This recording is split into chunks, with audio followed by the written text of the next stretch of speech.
So Taylor, what's up, Jane? Good evening, everyone. My name's Raymond, and I've been friends with Caleb and Jane since college, as we were part of the same fellowship. God bless GOC. This is where their love started. Senior scramble, but this is where it started, the GOC. And Caleb, crazy to think, a few years back, we were actually in our 44 college apartment in the stairway, analyzing whether you should ask Jane out or not.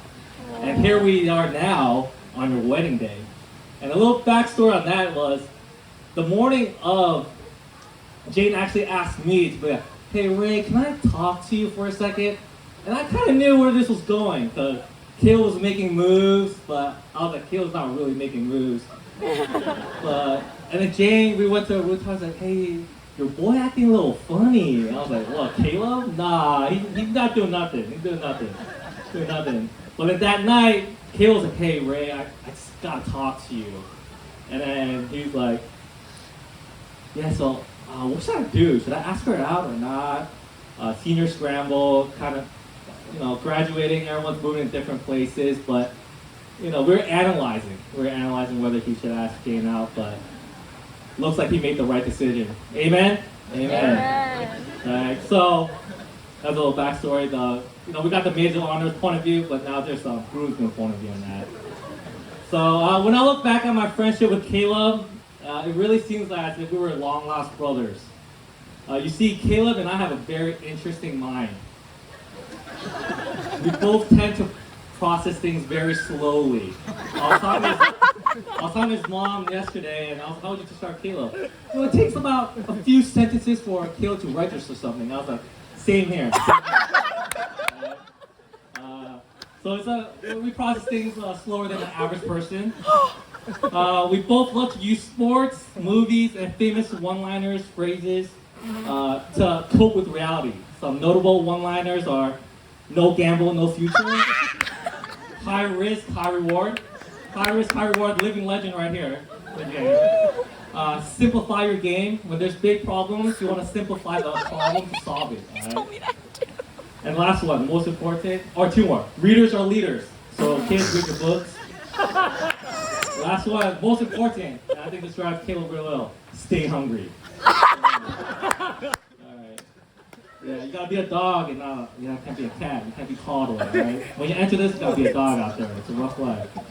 And most importantly, we also use K-dramas to aid us in making decisions. Oh my gosh. Oh my god.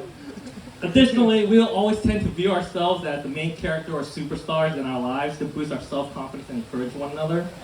For example, Caleb thinks he has the looks like Song Joong-ki.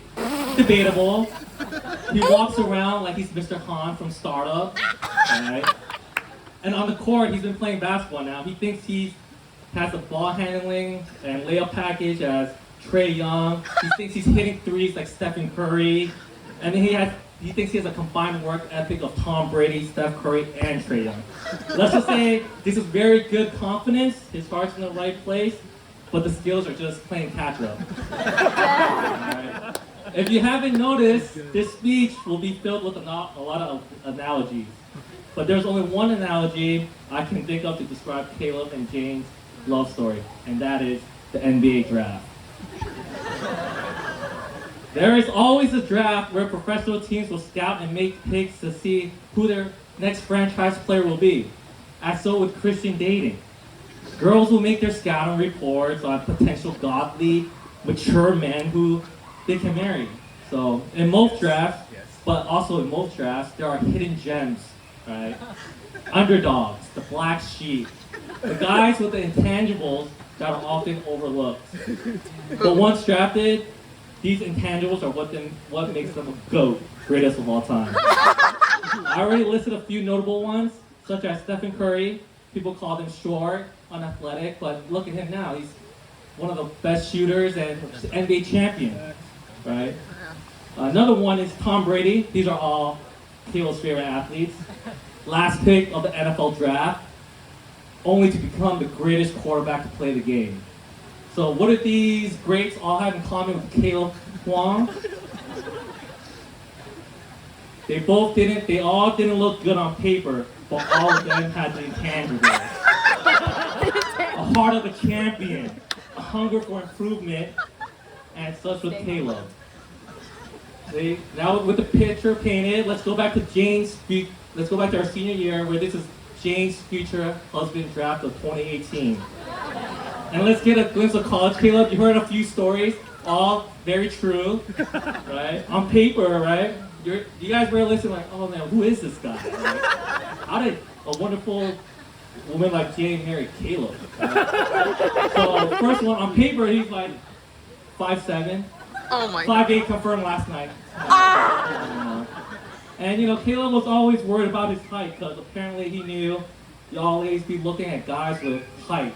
Right? So he's like, how do I get myself a little taller? Do I drink more milk? Get that calcium going. But let me remind you, it's not the size of the dog, but it's about the size of the dog's heart. Right? The second, he's weird. Look at him. Right? He has some out there questions like how to talk to girls. Kat mentioned a few good ones. He only drinks Dasani water in college. No filter water, only water bottles. Bad on the environment. And he's really petty, as you can tell from Michael's stories. Right? He doesn't let other people sit on his bed, but he can. Right? And third, Kat mentioned this earlier, he's this Tommy Blue, oh gosh, this Tommy Hilfiger.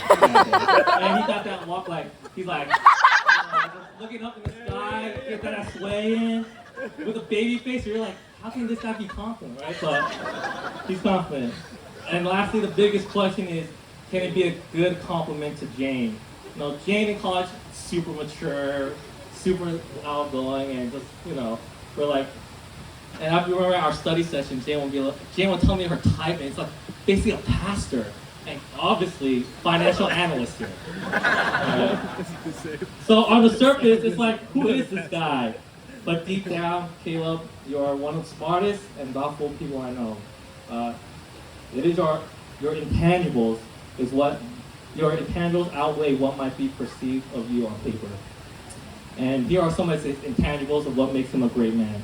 He's very thoughtful with his words. He really loves Proverbs. He's not hasty. He takes his time to make sure when he says what he wants, it's from the bottom of his heart. Mm-hmm. And when he delivers the speech, it's very gentle, sweet like honey. Sweet like honey. It's also very analytical, financial savvy.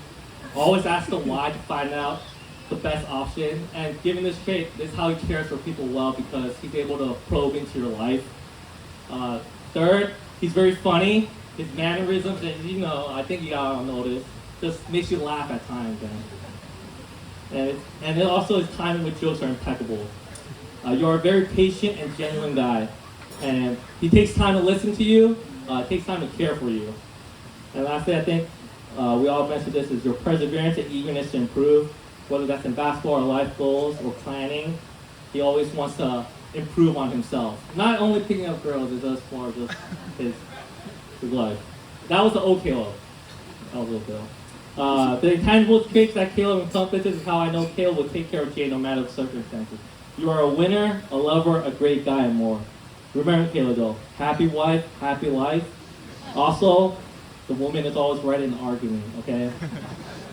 And as a couple, Caleb and Jane are the championship team. I know there have been some rough times in your relationship, but now looking back, what successful team doesn't go through these rough patches? Every relationship will have its growing pain. What matters most is how you both communicated to each other with love and respect through it all. Persevered and fought to put the other person's interests first, and ultimately learned how to reconcile and to continue to love one another. The biggest thing besides the love you have for each other is the love you have for others. Jane, you are always making those around you feel accepted and loved with your kindness, warmth, and graceful attitude. And combine this with Caleb's genuineness, mannerisms, and jokes, you bet you're in for a good time, full of laughter and also feeling cared for. And I'll never forget where both of you were the first ones supporting and encouraging my family when we're going through some difficult times, and I know how much my family is very grateful for y'all till this day. Jane and Caitlin, I'm so darn happy for the both of you as you enter this stage. God is so good to bring y'all together, and may He continue to bless and watch over you and your families and friends. So, to forever. Let's raise our glass to Mr. and Mrs. Hwangs. Cheers. Cheers.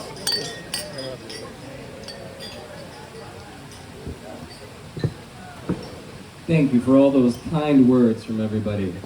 So coming up